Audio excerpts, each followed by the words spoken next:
Subscription کے button کو دبائیے اور ساتھ بیل آئیکن پر کلک کیجیے تاکہ آپ کو تمام ویڈیو فوراً مل سکیں۔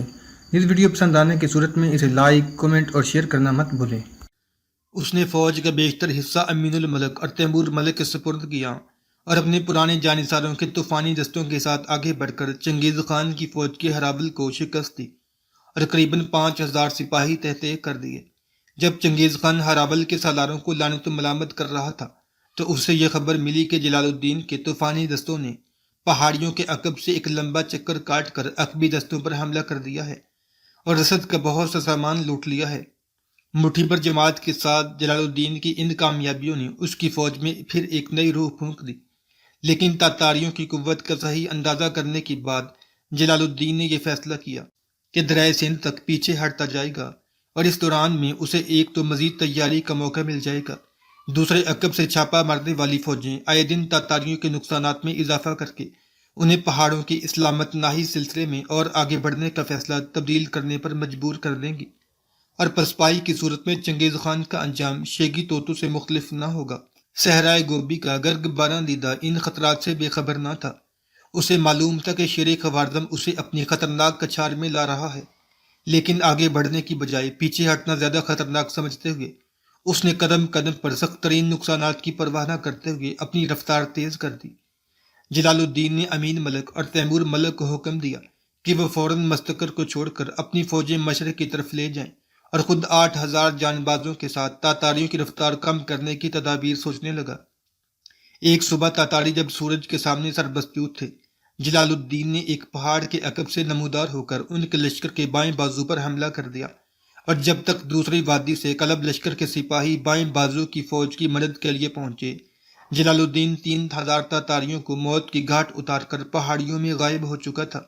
چنگیز خان نے جلال الدین کا پیچھا کرنے کی بجائے ہرابل دستوں کو امین اور تیمور ملک کی قیادت میں پیچھے ہٹنے والی فوج کا پیچھا کرنے کا حکم دیا اور باقی لشکر کی رفتار بھی تیز کر دی۔ جلال الدین کو ایک اور موقع ہاتھ آیا اور اس نے دوپہر کے وقت عقب میں نمودار ہو کر رسد کے دستوں پر حملہ کر دیا، لیکن عقب کی افواج رک کر مقابلہ کرنے کی بجائے مدافعانہ جنگ لڑتی ہوئی آگے بڑھتی گئیں۔ جلال الدین نے رسد کے سامان سے لدے ہوئے خچر منتشر کر دیے اور دور تک تاتاریوں کا پیچھا کر کے ان پر تیر برساتا رہا۔ بالاخر تیسرے پہر اس نے فوج کو رکنے کا حکم دے کر ایک افسر سے کہا، خدا خیر کرے، مجھے معلوم ہوتا ہے کہ امین ملک حماقت کر بیٹھا ہے۔ اس نے تاتاریوں کے ہرابل دستے کو دیکھ کر میرے حکم کے خلاف ان کے ساتھ لڑائی شروع کر دی ہے، ورنہ عقب میں میرے حملے کے باوجود تاتاریوں کے نہ رکنے کی وجہ اور کیا ہو سکتی ہے؟ ترک افسر نے جواب دیا، امین ملک اتنا بیوقوف نہیں، اور اگر ہو بھی تو تیمور ملک جیسا جہاں دیدہ سپاہی اس کے ساتھ ہے۔ سلطان نے کہا، لیکن تاتاری سامان رسد کے ایک خچر کو 100 سپاہیوں سے زیادہ قیمتی سمجھتے ہیں۔ آج انہوں نے مڑ کر بھی نہیں دیکھا۔ اس سے دو ہی باتیں ظاہر ہوتی ہیں، امین ملک نے یا تو ان کے ساتھ لڑائی شروع کر دی ہے اور یا وہ ان کے نرغے میں آ چکا ہے۔ ہمیں ان کی مدد کو فوراً پہنچنا چاہیے۔ جلال الدین کے خدشات صحیح ثابت ہوئے۔ چنگیز خان کے ہرابل کے چند دستوں نے قریباً 20 کوس یلغار کے بعد امین ملک کے لشکر کو جا لیا۔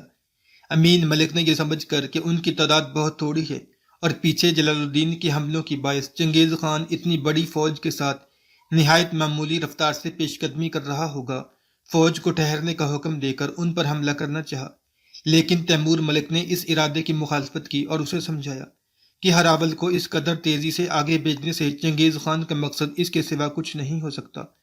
ہمارے ساتھ لڑائی چھیڑ کر ہمیں تاتاریوں کے باقی لشکر کی آمد تک مصروف رکھا جائے۔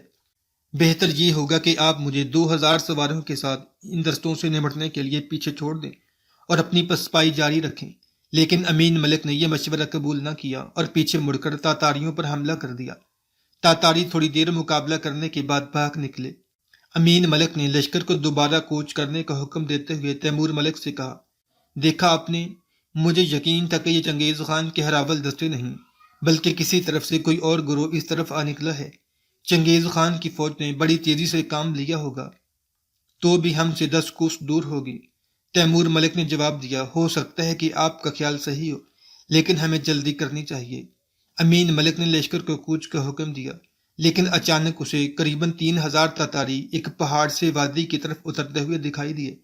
اس دفعہ تیمور ملک نے اسے سختی سے روکنے کی کوشش کی، لیکن جس قدر تیمور ملک کے شکوک پختہ ہو چکے تھے اسی قدر امین ملک کا یہ یقین پختہ ہو چکا تھا کہ یہ مختصر سی فوج کسی اور طرف سے آ نکلی ہے اور اس کا چنگیز خان کی باقاعدہ فوج کے ساتھ کوئی تعلق نہیں، جو اس کے خیال کے مطابق ابھی کوسوں دور تھی۔ امین ملک نے تیمور ملک کے خدشات کو خاطر میں نہ لاتے ہوئے پھر تاتاریوں پر حملہ کر دیا اور چند لمحات کے اندر اندر انہیں روند ڈالا، لیکن ان کی تعداد کم ہونے کی بجائے بڑھتی گئی۔ پہاڑیوں سے ان کے نئے دستے جوک در جوک اتر کر وادی میں داخل ہونے لگے۔ قریباً ایک پہر لڑنے کے بعد امین ملک نے دیکھا کہ دشمن کے صفوں میں 10-12 ہزار سپاہی جمع ہو چکے ہیں، اور اس نے پریشان ہو کر تیمور ملک سے سوال کیا، اب ہمیں کیا کرنا چاہیے؟ تیمور ملک نے غصے سے اپنے ہونٹ کاٹتے ہوئے کہا، اب ہم کر ہی کیا سکتے ہیں؟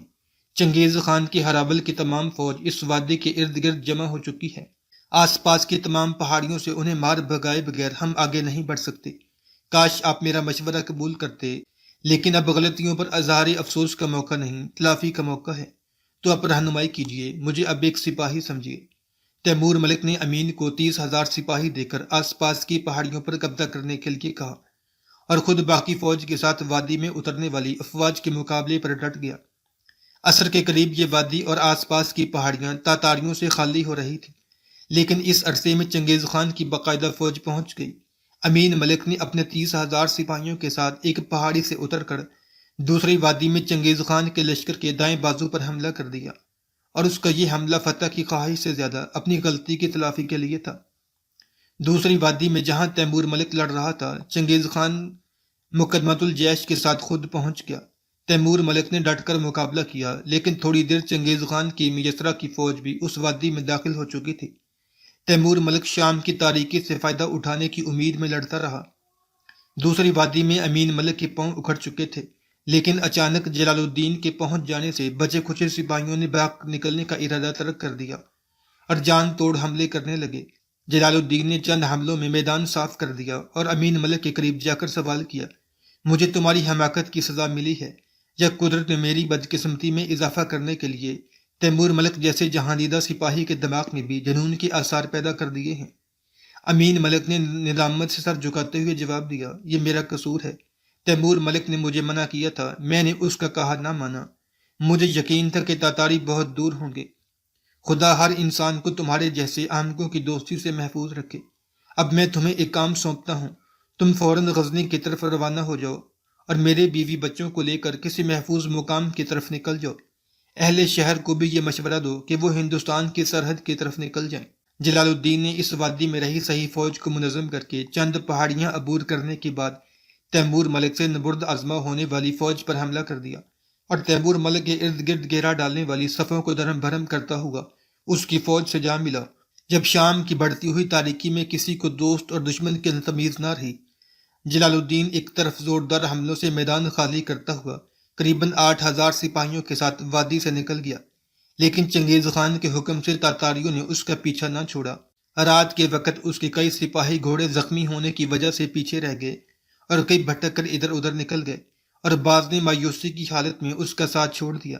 صبح تک اس کے ساتھ صرف 6,000 سپاہی رہ گئے۔ طاہر کے ساتھیوں میں سے اکثر شہید ہو چکے تھے۔ عبدالعزیز اور موسیٰ کو اس نے اپنی آنکھوں کے سامنے میدان میں گرتے دیکھا تھا۔ چند دن تک تاتاری سائے کی طرح جلال الدین کے پیچھے لگے رہے، یہاں تک کہ وہ لڑتا بڑھتا دریا سندھ کے کنارے پر جا نکلا۔ ایک صبح جلال الدین اپنی مختصر فوج کے ساتھ ایک ایسی چٹان پر کھڑا تھا جو 3 اطراف سے تاتاریوں کے محاصرے میں تھی اور چوتھی طرف تقریباً 30 فٹ نیچے دریا سندھ ٹھاٹھے مار رہا تھا۔ چنگیز خان کا حکم تھا کہ جلال الدین کو ہر قیمت پر زندہ گرفتار کیا جائے۔ چٹان کے گرد جلال الدین کے بچے کھچے سپاہی اپنی جان کی بازی لگا چکے تھے۔ تاتاریوں کا گھیرا تنگ ہو رہا تھا۔ ان کی فوج سے ایک سوار جو شکل و صورت اور لباس سے ایک مسلمان عالم معلوم ہوتا تھا، سفید جھنڈا اٹھاتے ہوئے آگے بڑھا اور اس نے چٹان کے قریب پہنچ کر بلند آواز میں کہا، سلطان معظم، اگر آپ ہتھیار ڈال دیں تو خان اعظم آپ کی جان بخشی کا وعدہ کرتے ہیں۔ سلطان نے جواب دیا، اگر تمہارے ہاتھ میں سفید جھنڈا نہ ہوتا تو میں تمہاری بات کا جواب تیر سے دیتا۔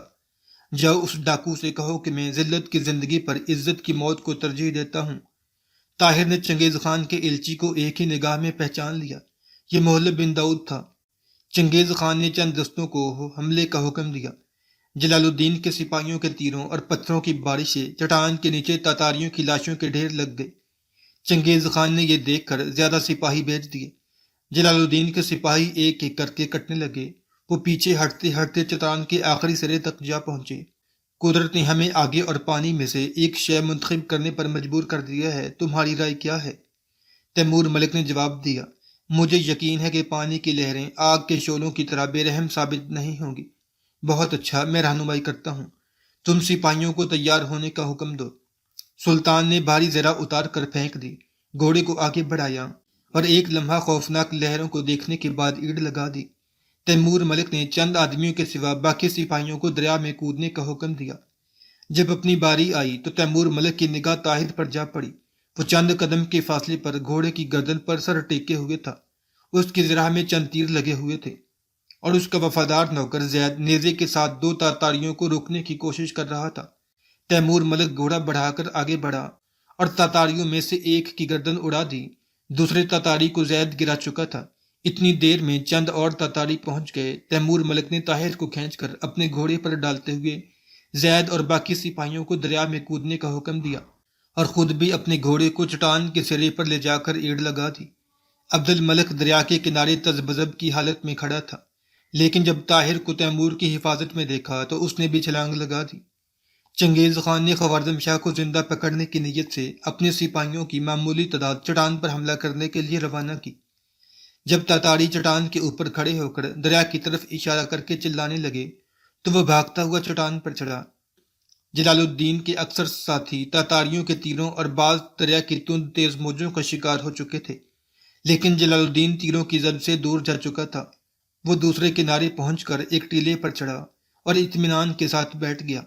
چنگیز خان نے اپنے بیٹوں اور سرداروں سے مخاطب ہو کر کہا، خوش نصیب ہے وہ باپ جس کا بیٹا جلال الدین جیسا ہو، اور مبارک ہے وہ مائیں جو ایسے شیروں کو دودھ پلاتی ہیں۔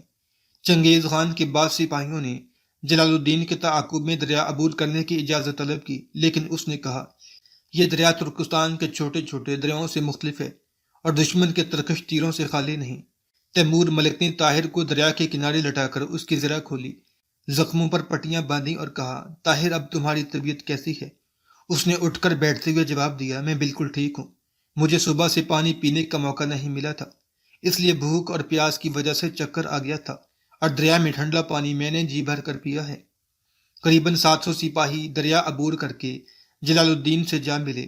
سلطان نے ارد گرد کی بستیوں پر قبضہ کر کے سامان رسد اور چند گھوڑے فراہم کیے اور کوہستان نمک کے آس پاس ایک چھوٹے سے علاقے پر قبضہ کر لیا۔ چند دنوں میں اس کی فوج کے منتشر سپاہیوں کی چند اور ٹولیاں بھی اس سے آ ملی۔ چنگیز خان نے چند کوس نیچے جا کر کشتیاں فراہم کی اور ایک تجربہ کار جرنیل کو اپنے بہترین سواروں کو فوج دے کر دریا پر پار پہنچا دیا۔ جلال الدین نے مایوسی کی حالت میں دلی کا رخ کیا۔ تاتاری ہندوستان کی ناقابل برداشت گرمی میں دور تک اس کا پیچھا نہ کر سکے تو ملتان، لاہور اور شاہپور کے علاقوں میں لوٹ مار کر کے واپس چلے گئے۔ واپسی پر پشاور کو تباہ و ویران کرنے کے بعد چنگیز خان نے سمرقند کا رخ کیا۔ افغانستان کے تباہ شدہ علاقوں میں سے دوبارہ گزرتے ہوئے اس نے رہے سہے ان تمام مردوں کو جو اس کے ہاتھ لگے قتل کروا دیا اور بے شمار عورتوں کو اپنے ساتھ لے گیا۔ دریا سندھ کے کنارے سے لے کر بحیرہ خزر تک تمام اسلامی ممالک پر تاتاریوں کا تسلط ہو چکا تھا۔ افغانستان سے انتقام لینے کے بعد چنگیز خان کو اطمینان ہو چکا تھا کہ اب مسلمانوں میں سر اٹھانے کی ہمت نہیں۔ صرف جلال الدین ایک ایسا دشمن تھا جسے وہ تمام دنیا سے زیادہ خطرناک سمجھتا تھا، لیکن اس کے پاس کوئی ملک تھا نہ کوئی فوج۔ عالم اسلام کی مدافعت کا آخری قلعہ مسمار ہو چکا تھا۔ پشاور کے قریب تاتاریوں کے ہاتھوں اس کے بچے اور بیوی جو امین کی حفاظت میں تھے قتل ہو چکے تھے۔ تخشی خاندان کا وہ آخری چشم و چراغ جس کی مملکت چند برس کے بل کوہ البرز سے لے کر سندھ کے ساحل تک پھیلی ہوئی تھی، ایک بے خانمہ مسافر اور ایک بن بلائے مہمان کی حیثیت میں دلی کے حکمران سلطان شمس الدین التمش کی مملکت میں پناہ ڈھونڈ رہا تھا، لیکن اسے خیر مقدم کی امید نہ تھی۔ جلال الدین نے دلی سے چند منازل کے فاصلے پر پڑاؤ ڈال کر اپنے ایک تجربہ کار مشیر عین الملک اور طاہر بن یوسف کی رہنمائی میں سلطان شمس الدین التمش کی طرف ایک وفد روانہ کیا۔ عین الملک اور اس کے ساتھیوں کو شاہی مہمان خانے میں ٹھہرایا گیا۔ سلطان التمش نے ان کے ساتھ 3 ملاقاتوں کے بعد انہیں چند دنوں تک جواب دینے کا وعدہ کیا۔ اپنے تمام مشیروں اور فوجی افسروں سے صلاح مشورہ کرنے کے بعد سلطان نے ایک دن ارکان وفد میں سے طاہر بن یوسف کو علیحدہ ملاقات کی دعوت دی اور ایک طویل گفتگو کے بعد کہا، ہم جلال الدین کی مدد سے انکار نہیں کر سکتے، لیکن ہماری مجبوریاں آپ سے پوشیدہ نہیں۔ ہمارے پاس چنگیز خان کا پیغام پہنچ گیا ہے۔ اس نے لکھا ہے کہ اگر ہم نے سلطان جلال الدین کو پناہ دی یا اس کے ساتھ تاتاریوں کے خلاف کوئی معاہدہ کیا تو وہ ہندوستان پر حملہ کر دے گا۔ ہم ایسی دھمکیوں کی پرواہ کرنے والے نہیں۔ تاہم سلطان جلال الدین کو اس بات کا احساس ہونا چاہیے کہ اس ملک میں مسلمانوں کی آبادی آٹے میں نمک کے برابر ہے۔ اگر تاتاری یہاں گھس آئے تو خطرے کے وقت شاید یہاں کی دوسری اقوام ہمارا ساتھ دینے کی بجائے ان کے ساتھ جا ملیں۔ ہمیں چند ہندو راجاؤں نے یقین دلایا ہے کہ تاتاریوں کے حملے کی صورت میں وہ اپنے گھروں کی حفاظت کے لیے ہمارا ساتھ دیں گے، لیکن اگر چنگیز خان نے انہیں یہ پیغام بھیج دیا کہ اس کا مقصد صرف جلال الدین کو گرفتار کرنا ہے تو وہ یقیناً ہم سے یہ مطالبہ کریں گے کہ ہم اس مہمان کو پناہ دے کر ہندوستان کی تباہی کا موجب نہ بنیں۔ اگر ہمارے پاس زیادہ افواج ہوتی تو ہم آدھے لشکر کے ساتھ جلال الدین کے جھنڈے تلے ہندوستان سے باہر نکل کر تاتاریوں کا مقابلہ کرتے اور آدھا لشکر ہندوستان کی حفاظت کے لیے چھوڑ دیتے، لیکن یہاں معاملہ برعکس ہے۔ پچھلے دنوں تاتاریوں نے چند دستے در سندھ عبور کرنے کے بعد لاہور اور ملتان تک لوٹ مار کر گئے تھے، اور ہمیں ان کی پیش قدمی روکنے سے زیادہ اس بات کی فکر تھی کہ کہیں ہماری غیر مسلم رعایا باقی نہ ہو جائے۔ عین الملک نے ہمیں تانا دیا ہے کہ ہم تاتاریوں سے خوفزدہ ہیں۔ ہم اس بات کا جواب دوسروں کے سامنے نہیں دے سکتے، لیکن ہم آپ سے کہتے ہیں کہ تاتاریوں سے خوف کھانے کی وجہ یہ نہیں کہ ہم بزدل ہیں، اس کی وجہ صرف یہ ہے کہ ہم اپنی ریت سے مطمئن نہیں۔ طاہر نے پوچھا، تو کیا میں سلطان جلال الدین کے پاس یہ جواب لے جاؤں کہ آپ کو ان کا ہندوستان میں ٹھہرنا منظور نہیں؟ نہیں، آپ نے ہمیں غلط سمجھا۔ اگر ہماری طرف سے سلطان جلال الدین کے مکتوب پر کوئی جواب ہو سکتا ہے تو وہ یہ کہ ہم نے اپنے ایک مصیبت زدہ بھائی کے لیے اپنے خون تک بہانے کے لیے تیار ہیں، لیکن موجودہ حالات میں ان کی اعانت کی صرف ایک صورت ہے، اور وہ یہ کہ ہم اس سلطنت کی حفاظت کی تمام ذمہ داریوں سے سبکدوش ہو کر اپنی ساری فوج سلطان کے حوالے کر دیں اور تاتاریوں کے ساتھ فیصلہ کن جنگ ہندوستان کی بجائے کسی ایسے ملک میں لڑی جائے جس کی عوام ہمارے ساتھ ہوں، اور ہمیں یہ خدشہ نہ ہو کہ کوئی پیچھے سے ہمیں چھرا گھونپ دے گا۔ ایسی صورت میں نتیجہ اگر ہمارے حق میں ہو تو ہم ہندوستان کو ایک بار کھو کر بھی دوبارہ حاصل کر سکیں گے، اور اگر ہمیں شکست ہوئی تو اس کا لازمی نتیجہ یہ ہوگا کہ دوسرے ممالک کی طرح ہندوستان کو بھی کھو بیٹھیں گے۔ طاہر نے کہا، ہم نے ہندوستان کی وسعت سے آپ کی فوجی قوت کا اندازہ لگایا تھا۔ سلطان جلال الدین کی جنگ اپنے لیے نہیں، تمام اسلامی دنیا کے لیے ہے۔ وہ کبھی یہ گوارا نہیں کریں گے کہ یہ ملک جو ترکستان، ایران اور افغانستان کے لاکھوں بے خانمہ لوگوں کو پناہ گاہ بن سکتا ہے، مسلمانوں کے ہاتھ سے نکل جائے۔ دریا سندھ کے کنارے ان کی لڑائی تاتاریوں کو ہندوستان کے دروازے پر روکنے کے لیے تھی۔ خراسان اور ایران میں ان کی جنگیں عراق، شام اور مصر کی حفاظت کے لیے تھیں۔ ہمارا مقصد ایک ہے، اور وہ یہ کہ ہم اپنے کھوئے ہوئے ممالک دوبارہ حاصل کریں اور رہے سہے آزاد ممالک کو تاتاریوں کی غلامی سے بچائیں، اور اس مقصد کے حصول کا راستہ بھی ایک ہے، اور وہ یہ کہ ہم جمنا کے ساحل سے لے کر جبل الطارق تک ایک قطار میں کھڑے ہو جائیں۔ ہمارا ہر ملک اس اجتماعی جدوجہد میں اپنی استطاعت کے مطابق حصہ لے۔ سلطان جلال الدین کا یہ خیال تھا کہ وہ آپ کے تعاون سے ہندوستان کو اپنی سرگرمیوں کو مرکز بنا کر ایک بار پھر تمام اسلامی سلطنتوں کو دعوت دیں گے۔ اگر عالم اسلام نے ان کی دعوت پر لبیک کہا تو بہت تھوڑے عرصے میں یہاں سپاہی جمع ہو سکتے ہیں۔